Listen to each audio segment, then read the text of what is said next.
Mi papá y mi mamá teníamos una familia común y normal. Planificaron que nuestra vida económica mejorara. Le dice mi papá a mi mamá, ¿por qué no te vas para Los Ángeles, a Estados Unidos? Mi mamá se iba a venir y ella nos iba a ayudar a que todos nos viniéramos para acá. Fue difícil separarnos de mi mamá, hermano, porque mi hermano menor quedaba de 6 meses de haber nacido. Yo no sé si usted fuera padre o madre, dejara 5 hijos. Hermano, la única persona que vivía con nosotros era mi abuelita, se llamaba Emilia, y nosotros de cariño le decíamos Mamila. No vaya a creer que es Pacha, oye. Y mire, hermano, Mamila vivía con nosotros y nos separamos en una madrugada. Mi mamá se vino para Los Ángeles, California. Nos quedamos solos, lloramos todos juntos. Mi papá se quedó triste. Pasó el año 85, el año 86, el año 87, el 88 y no recibíamos ni una llamada de mi mamá desde Los Ángeles hasta El Salvador. No recibíamos ningún saludo. Se quedaron olvidadas todas las promesas que mi mamá nos hizo a nosotros, como hijos, como niños. Y en el año 89 sufrimos la última ofensiva. No sé si ustedes se acuerdan, en El Salvador fue la última ofensiva. Fue donde la guerra estuvo hasta el tope, hermano. Fue la época más difícil. Mi papá recibe un paquete desde Los Ángeles, California, allá. Y nos dice, hijos, viene un paquete de Estados Unidos. Nos reunimos todos en la casa, en medio de las balas y de las bombas. Y mi papá contento comenzó a abrir el sobre. Hermano, cuando comienza a leer los papeles, comienza a llorar enfrente de nosotros. Era una acta de divorcio que mi mamá le mandaba desde acá hasta El Salvador a mi papá.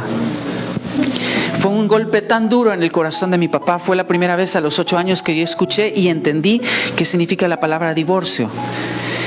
Y bueno, mi papá en su desesperación, no podíamos seguir viviendo en Soyapango, nos saca huyendo de Soyapango, nos vamos para una ciudad muy hermosa que se llama Santa Tecla.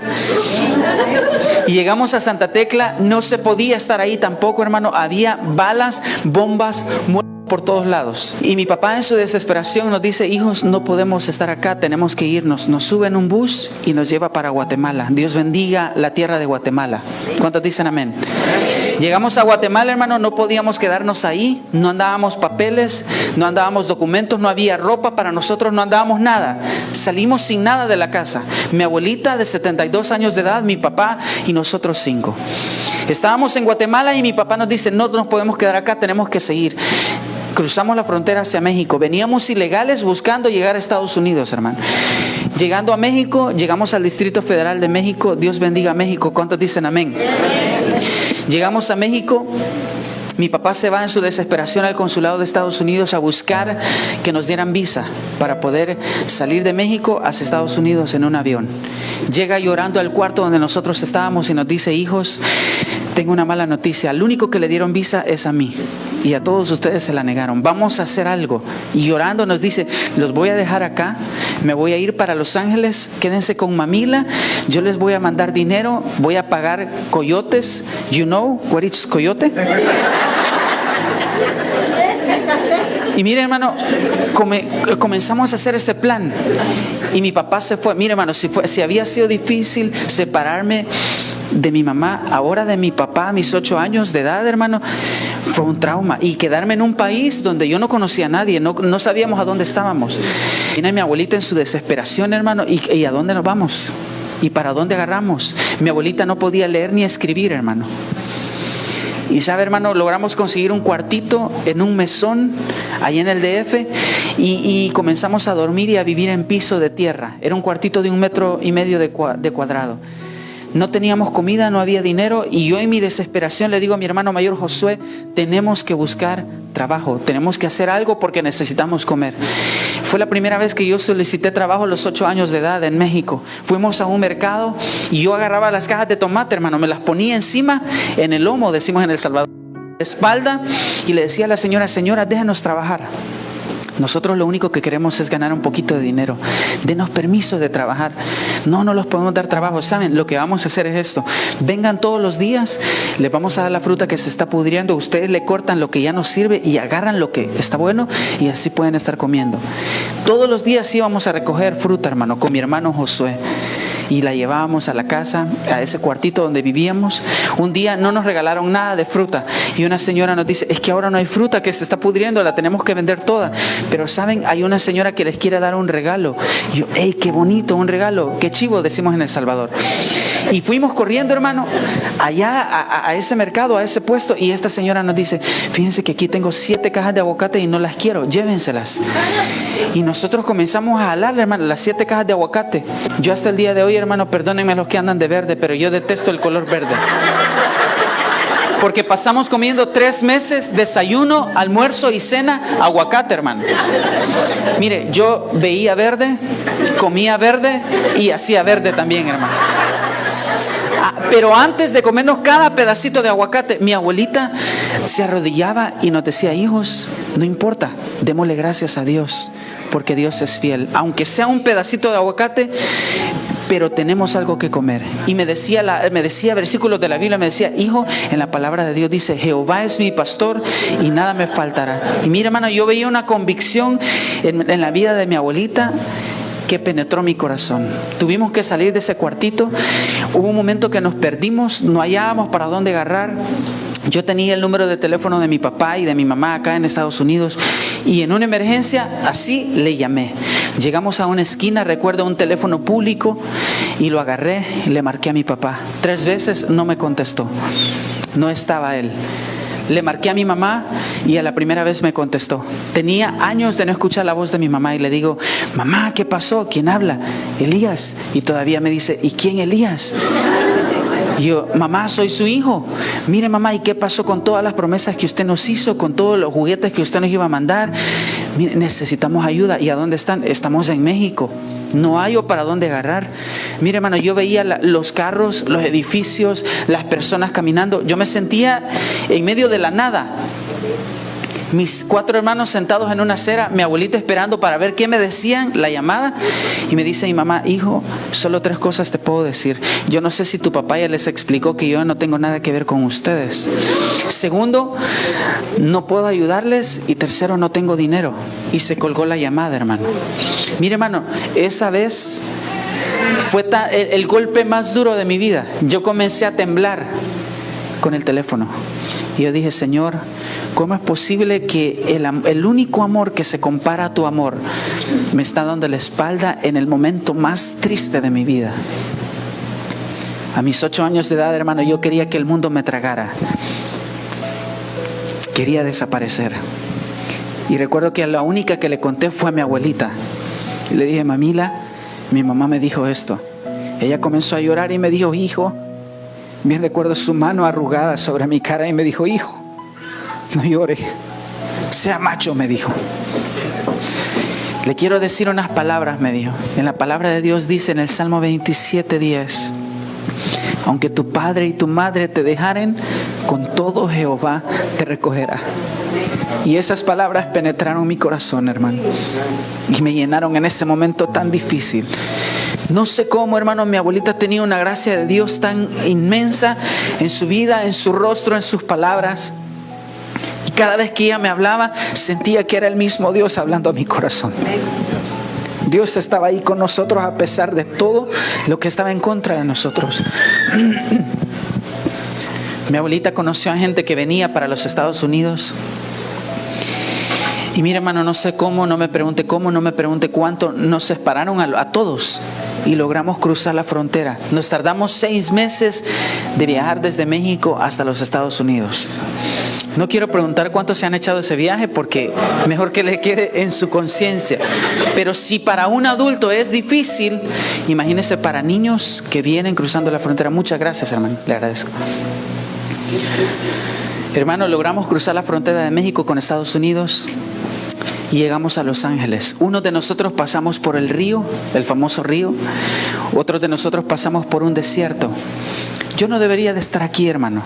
Probablemente me tuve que haber ahogado de calor o en el agua. El mismo día que logramos encontrarnos con mi papá, llegamos a un apartamento que a él estaban dando permiso de quedarse a dormir en un closet. en una calle que se llama 43 Play, ahí en Los Ángeles, California. Y ese mismo día que nos abrazamos, las personas de esa casa le dicen: hermano, nosotros no podemos darle permiso, ya con los 5 niños más la abuelita, ya son pueblo. Entonces necesitamos que nos desaloje y por favor, pues no sé, no cabemos acá. Esa es la realidad de este país, hermano. Y mire, hermano, comenzamos a caminar. Mi papá agarró su poquita de ropa que tenía y comenzamos a caminar. Llegamos a una calle que se llama Venice, ahí en Los Ángeles. Y recuerdo que mi papá nos llevó a un supermercado que hasta el día de hoy existe, que se llama Nuño Bros. Está en una esquina de Hoover y Venice. Y nos llevó a la parte de atrás y nos dice: hijos, yo quiero que agarren la caja de cartón más grande que puedan, todo el papel que puedan, tráiganselo. Y nos dijo: no importa que no tengamos dónde dormir, no importa que no tengamos ropa, no importa que no tengamos dinero, pero si estamos unidos, eso es lo más importante como familia. Hermano, muchas veces nosotros le damos importancia a las cosas materiales, cuando lo más importante es que Dios quiere que usted se una más a su familia. Y mire, hermano, nosotros ese día caminamos y llegamos a un puente, a un freeway. Nos metimos debajo del freeway y comenzamos a vivir en la calle. Mi papá nos separaba en una esquina, él se iba a buscar trabajo, nosotros comenzábamos a recoger latas y mi abuelita nos sentaba en una acera: Elías, aquí están tus 4 papitas, Susana, aquí están tus 4 papitas, Elí, aquí están tus 4 papitas, pero antes de que nos las comamos, vamos a darle gracias a Dios. Mire la fe de mi abuelita inyectando en mi corazón que a pesar de todo, debemos de decirle: gracias, Señor. Oiga lo que decíamos en esa alabanza: muchas veces no veo la razón porque me viene aflicción, mas sé que tú lo has permitido para mi bien. Todo lo que nos pasa a los hijos de Dios nos ayuda para bien. ¿Cuántos dicen amén? Y mire, hermano, en esa época nosotros agarrábamos a mi hermano menor, a Elí, que tenía 4 años. Lo aventábamos en los contenedores de basura. Allá en El Salvador, cuando cae algo, decimos cuchumblum.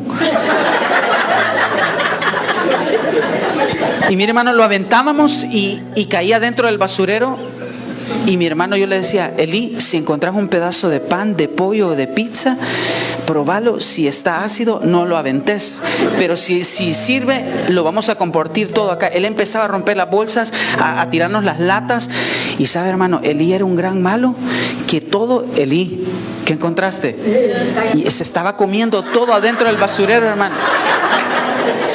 Y si usted nos veía a los 5, nos veía a los 5, él era el más gordo de todos. Eso fue lo que nos tocó vivir a nosotros.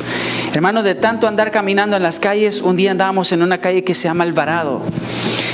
Y nos encuentra un mexicano y nos dice: Don David, se llama Don David Sotelo. Y don David nos dice: ¿y ustedes a dónde viven? No tenemos dónde vivir, nosotros vivimos en la calle. Miren, yo ya no los quiero ver vivir en la calle. Yo tengo estos apartamentos y tengo un single y se los voy a dar, y no importa, vénganse, ya no los quiero ver vivir en la calle. Y sabe, hermano, entendimos que don David era un ángel de Dios, que no nos solicitó crédito ni que nada. No, hermano, váyanse, nos dijo. Ahí me lo pagan cuando ustedes puedan. Para nosotros el entrar a un apartamento pequeño y que tuviera alfombra, hermano, era la gloria. Yo me tiré y me revolqué. Y mire, hermano, tirábamos a mi papá en medio, porque mi papá siempre ha sido chiquito, barrigón y panzón, como muchos de los hermanos que están acá. Y lo tirábamos en medio, hermano, y nosotros nos tirábamos encima de él, y ahí hacíamos calor y le dábamos gracias a Dios. Mi papá salía a buscar trabajo. Mi abuelita, como experta salvadoreña, podía hacer tamales, pupusas, empanadas. Las hacíamos y las íbamos a vender a la calle. Uno de los lugares donde yo más vendía es el Parque MacArthur en Los Ángeles. Yo le vendía a negros, a chilenos, a Nicaragua. Yo no sé qué era lo que vendíamos, pero la gente lo compraba, hermano. Les vendía la soda y me esperaba un ratito para que se la tomaran y después aplastar la lata, porque ya la tenía que ir a vender. Mire, hermano, tenía una práctica para aplastar latas. Lástima que no trajimos latas para darles una demostración. Pero nosotros, hermano, éramos expertos en el trabajo que Dios nos había dado. Y un día le digo a mi abuelita: abuelita, mire, nosotros no tenemos juguetes, compremos una grabadora chiquita. A mí siempre me ha encantado la música, y compramos un cassette en 1990. En ese cassette, de un lado era cantado y del otro lado era una pista, y era una alabanza que dice así: No daré mi amor a nadie más que a Él. No daré mi amor a nadie más que a Él. Y usted sabe cómo sigue. Y mire, hermano, esa alabanza la escuchábamos día y noche. Y un día mi abuelita nos dice: hijos, no podemos seguir sin buscar a Dios. Tenemos que congregarnos. Mañana, cuando vengamos de recoger latas, tenemos que ir a esa iglesia que está enfrente. Llegamos ese día, hermano, parqueamos nuestro carro, porque aunque era del supermercado, pero teníamos carro. Y lo estacionamos en el parqueo, hermano, y nos bajamos, llegamos a la iglesia, entramos, nos sentamos hasta en la parte de atrás. Y mire, hermano, ese día Dios hizo algo sobrenatural. Mi abuelita, yo no sé si las abuelitas te dicen, pero la mía era metida, hermano. El pastor que estaba hablando en ese momento estaba a punto de terminar y dice: yo tengo 5 minutos disponibles para alguien que quiera pasar a dar algún testimonio y quiera pasar a decir algunas palabras. Porque fíjese, hermano, que una semana antes de llegar a esa iglesia no teníamos nada de comer. No había nada. Y ese día que nos levantamos, que no había nada de comer, mi abuelita nos dice: bueno, hoy no hay nada que comer, reunámonos a orar. Tengo una idea, vamos a declarar ayuno y oración. Y comenzamos a orar. Llegaron las 12 del mediodía, hermano, y le digo: abuelita, mamila, tenemos hambre, queremos comer. Vuelva a traer a sus hermanos, vamos a volver a orar. Y nos arrodillamos, hermano, literalmente en medio del apartamento, y oramos. Por segunda vez llegó las 3 de la tarde y no sucedía nada. Y le digo: abuelita, qué feo este volado del ayuno. Yo no quiero volver a hacer esto. No, hijo, no se preocupe. El Señor ha prometido que Él siempre va a estar con nosotros. Y volvimos a orar por tercera vez. Nos levantamos, fuimos a jugar al patio. Hermano, en el patio había una ventana. Cuando de repente llegó una palomita, hermano, se paró en la ventana y no solo se quedó ahí, entró a jugar con nosotros. Tal vez era cristiana porque se dejaba agarrar. Y mire, hermano, yo se la tiraba a Josué se la tiraba a la Ruth se la tiraba a la Susana. Y todo, cuando de repente, hermano, entró otra, ¡fum! Y otra, ¡fum! Y mira, hermano, cuando algunos minutos después eran 15 palomitas adentro con nosotros jugando. Mira, hermano, cuando yo vi eso, yo dije: ¡ey, qué pasa aquí! Pero lo que más me impactó, hermano, fue que como que alguien le dijo a los palomitas: métanse al apartamento. Y se metieron las 15, hermano. Yo me quedé tonto, hermano. Es que mira, aunque esto no me lo crea, me quedé con la boca abierta. Y yo en ese momento no me puse a pensar, pero ahora pienso: ¿cómo no es posible eso si Dios alimentó con cuervos al profeta Elías? Y mire, hermano, las palomitas se metieron, y cuando terminó de entrar la última, uno de nosotros gritó: ¡ey! Si nosotros hemos orado por comida 3 veces, cerremos la puerta, las ventanas y las matamos a las 15. Mire, mi abuelita me enseñó ese día a desnucar. Agárrela del pescuezo y dele vuelta. Las matamos a las 15, hermano, las metimos en una olla, hicimos una sopa, un sopón, que nos duró 3 días y 3 noches. Yo no le hallo explicación, no me lo pregunte, pero sí sé que fue un milagro de parte de Dios. Para Él no hay nada imposible. ¿Cuántos lo creen? Entonces, cuando el pastor estaba hablando ese día y estaba dando la oportunidad, pensé que mi abuelita se levantó y le empezó a gritar al pastor: pastor, pastor. Y yo dije: quizás mi abuelita quiere contar el testimonio de las palomitas. Pastor, pastor, aquí están 5 niños que quieren pasar a cantar. Y yo la vuelvo. Y mira, hermano, y usted sabe cómo son las abuelitas: que pase, le digo. Y nos pasó a los 5. Imagínense 5 niños delante de ustedes: 12, 11, 10, 9, 8 y así. Y mire, hermano, yo me daba una vergüenza como usted no tiene idea. Uno de mis hermanos había perdido un zapato en un basurero y se paraba como que era garza en el único que tenía. Yo andaba en chores, andábamos todos sucios, y sonó la canción, hermano, y comenzamos a cantar. Cuando yo abrí los ojos, cuando terminó la alabanza, hermano, yo me fui de espalda. Toda la congregación estaba llorando. Literalmente, hermano, niños, jóvenes, adultos, ancianos, todos, hermano. Y yo empiezo a pensar: Señor, ¿será que los hermanos sienten el olor? Porque mucho yedemos, porque mucho apestamos. Mira, hermano, comenzamos a ver que la gente nos quería saludar, nos quería dar la mano y se querían acercar a nosotros, y nosotros teníamos miedo, hermano, de saludar a la gente. Ese día llegó mi papá a buscarnos y un señor se sacó una tarjeta y le dice a mi papá: hermano Naín, Dios ha depositado un tesoro en sus manos y ese tesoro son sus hijos. Yo tengo un estudio de grabación y quiero regalarle la primera producción musical a los niños. Llévelos a mi casa y vamos a hacer esta producción musical. Hermano, no sé de dónde se sacaron las canciones, no sé de dónde se sacaron los temas ni nada. Alguien nos regaló ropa para podernos tomar una fotografía.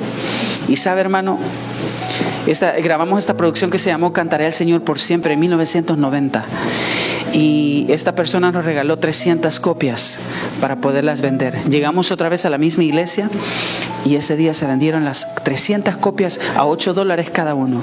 Eran $2,400 que mi papá nunca en su vida había tenido. Ese día Dios comenzó a levantarnos. Comenzamos a visitar muchas iglesias y en el 92, en el 91 grabamos una segunda producción que se llamó Tienes que sonreír. En el 93 grabamos otra producción que se llama Volarán como las águilas y en el 94 grabamos una cuarta que se llamó Entrada Triunfal. Éramos 5 niños salvadoreños abandonados por su mamá, pobres pero ricos en Cristo.